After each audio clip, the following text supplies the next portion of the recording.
This is ChangeMakers with Katie Gore, finding the right solutions for the affordable housing community.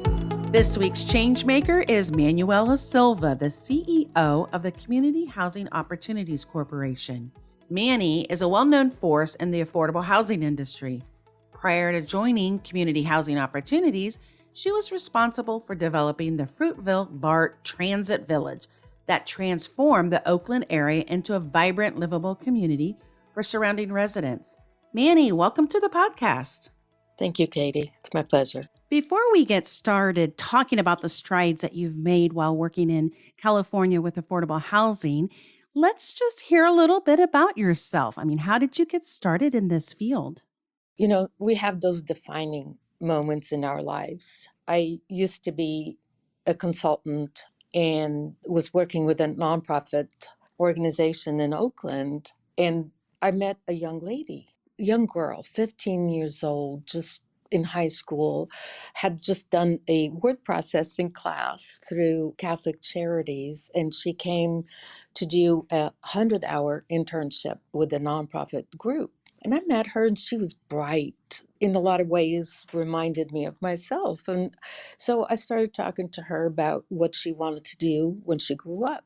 And she said, well, I make more money working in a restaurant than I do working in an office, because they were paying her a little stipend. And she thought that that's the salary or the wage that she would be making if she worked in an office. So I started talking to her about the American dream. You know, an education, that you get married and you buy the house, the little white picket fence and the little puppy dog. And she told me, hey, those are your dreams. I don't dream like that.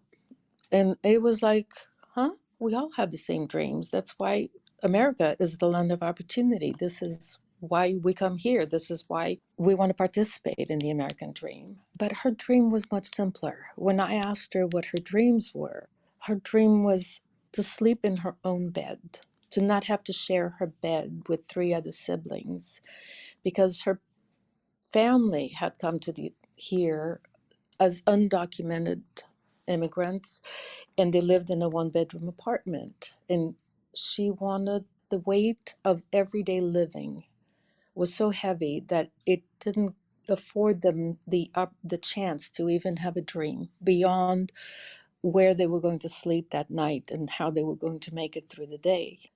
To me, that was an awakening moment. You know, I would write my check and donate to a charity, and I would support families for the Thanksgiving meals or Christmas.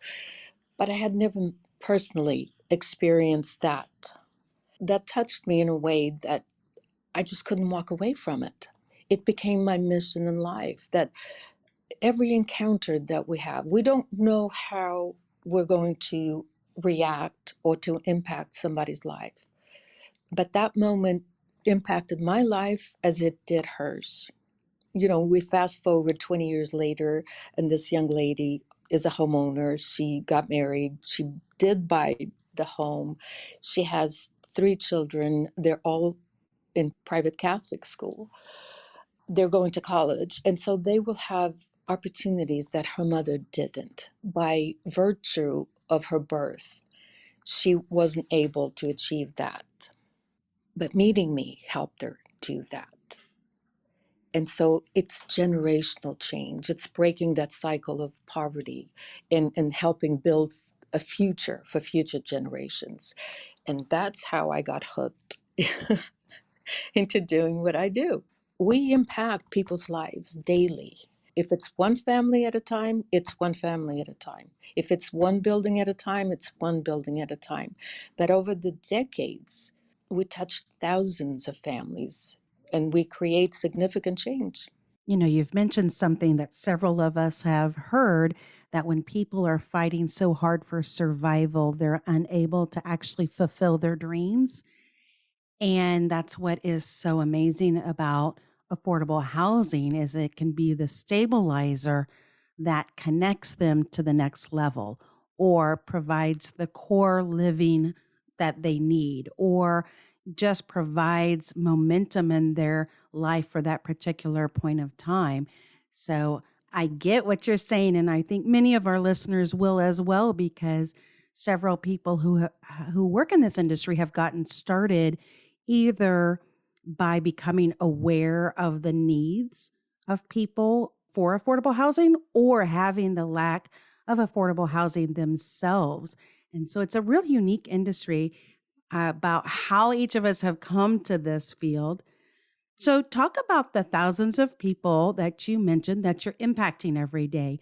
What do you and your corporation, what do you guys do on a daily basis as both a nonprofit and a developer? The interesting part of the work that we do is that we can take a young family like the one I mentioned and make significant impact for the rest of their lives. Or we can take a 90-year-old couple that have been separated for the first time in their 70-year marriage because the housing where they lived was not mobility accessible. And the wife suffered a stroke and had to go live in a convalescent home. And that was the first time they had been separated in their lives. We offered them a unit in one of our buildings that was fully accessible, and then they were able to be reunited. I asked the gentleman, "What are you going to do when your wife comes home?" And so he gestured that he was just going to kiss her. And it was so cute. And so we start realizing that it's not just about quality of life, but it's quality of life for life, cradle to grave. We always consider in the design approach, in the planning of a building, we consider the quality of life and the human needs that our buildings will serve. It's not just brick and mortar. Brick and mortar is good, but where someone lives, it's not just a space, it's a home.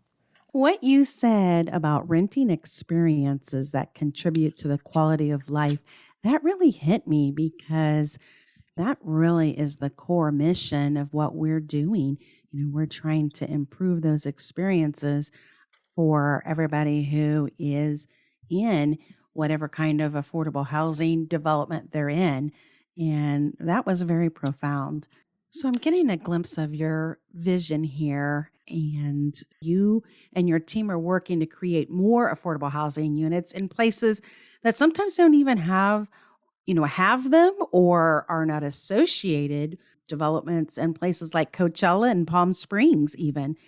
How are those development deals coming along, and how did that even get started? Yeah, so why not Palm Springs? That's my philosophy. Why not? I think that affordable housing by association sometimes is identified as public housing or the projects. And even HUD, in their wisdom, realized that that wasn't such a good idea. Affordable housing it should be indistinguishable. It's just housing. What makes it affordable is how it's financed. Mm-hmm. So the Monarch in Palm Springs, for instance, it was designed to fit into the built environment. It's complementary of its surrounding area. It respects the surrounding area. And that's the outside design.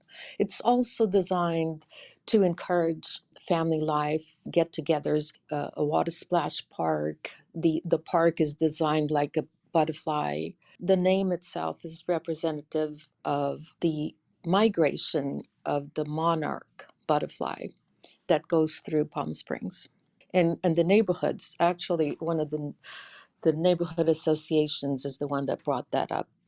And we went along with it. We just thought, oh, great idea, the monarch.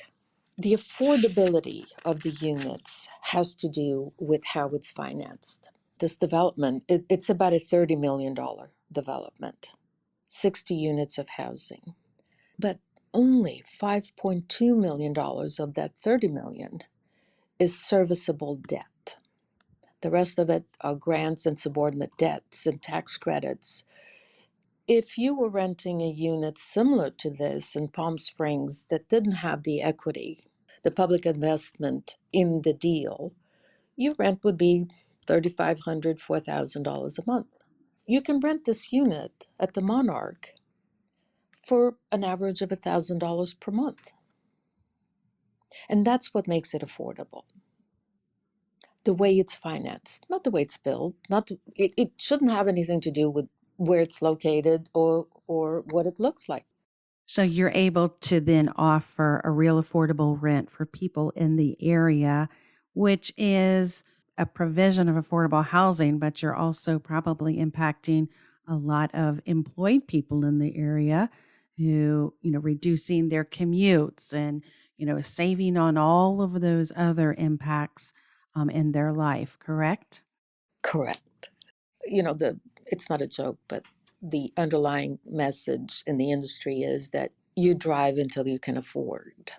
And so a lot of families working families, and we're talking about working families, that we're talking about not all medical professionals are doctors or RNs. There's a lot of people in the industry that are just working. And sometimes we refer to people as the working poor. They have jobs that don't quite allow them to have enough disposable income to improve their quality of life. But if their housing burden was decreased, they were not so burdened with the cost of housing, the cost of commute, the cost of a car, worrying about how many bus transfers Mm-hmm. to get to school or to get to work, or is my car going to make it today? That's for the families, but it also impacts the employer. What if you have a nanny? You rely on that person being there at 8 o'clock in the morning, but their car broke down, too much traffic on a highway. You can't go to work. You can't fulfill your responsibility because your nanny didn't come early enough, didn't get there. It's about creating opportunities and creating integrated communities where people can live, work, shop, eat, all in the same place. So, was Monarch Apartments in Palm Springs, was it the city's first affordable housing complex to be built in more than a decade, or what's the perspective there? And how is the community responding to it? We heard that the city had a parcel of land in this historically and architecturally significant neighborhood that for more than 10 years they had never been able to get a project or development approved in that location. It had always been protested. The thought of putting affordable housing on this parcel, right surrounded by homes of such significance, was impossible. Again, the perception of what affordable housing looks like. And we approached the city council, and no one ever does this by themselves. I mean, we couldn't have done this without the tremendous support of the city of Palm Springs and its city council. They championed this project. And we were also told that they were very important neighborhood organizations, and they're very organized. They meet regularly, they have their own meetings, they have collective meetings. And so these organizations, these community groups or neighborhood groups are very, very organized. We didn't want to show up and just tell them that we wanted to build affordable housing in their backyard without being able to show them what affordable housing actually could look like. And so we had the architect draw up some schematics, just pretty pictures, something simple, and we took it to the neighbors. We took it to the meetings, and everyone was, wow, this is something we could live with. And they asked questions, and we solicited input from them. And so the idea for the project, they bought into it. This was almost like bringing their ideas and their wishes to fruition. We said to them, we know what you don't want. Tell us what you want. And that's how the Monarch happened. But it had great support from the city to begin with. Well, Manny, I'd like to think that if you can build affordable housing in Palm Springs, you can build it anywhere in the nation. Is that too much to ask, right? But that's the goal. If you drive down the street or down the freeway, you see auto malls where all the dealers are in one place, because sales promotes sales. You go to a mall and you have all your stores, because sales promote sales. They bring people. I think that same thing happens when you put all low-income housing or low-income families in the same neighborhood, in the same census tracts, because poverty will then build on poverty. There's nothing there that's going to lift them above the circumstances that they're in. And so integration of affordable housing into high resource communities that will help lift families out of the circumstances that they're in and provide greater opportunity for equity. The work we do promotes equity in low income families. And you're doing great work there. All right, Manny, we have to stop right here.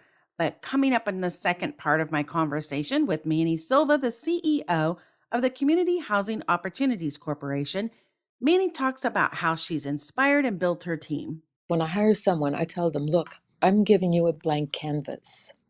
I want you to paint me a pretty picture. Carve out the job that you want for yourself within the parameters of the organization of what we do. Because this is the only way that people are going to be happy, when they take ownership of the work that they do. Thanks for listening to ChangeMakers with Katie Gore. To find out more about Katie, go to quadel.com. That's QUADEL.com. This has been a production of Forbes Books Radio.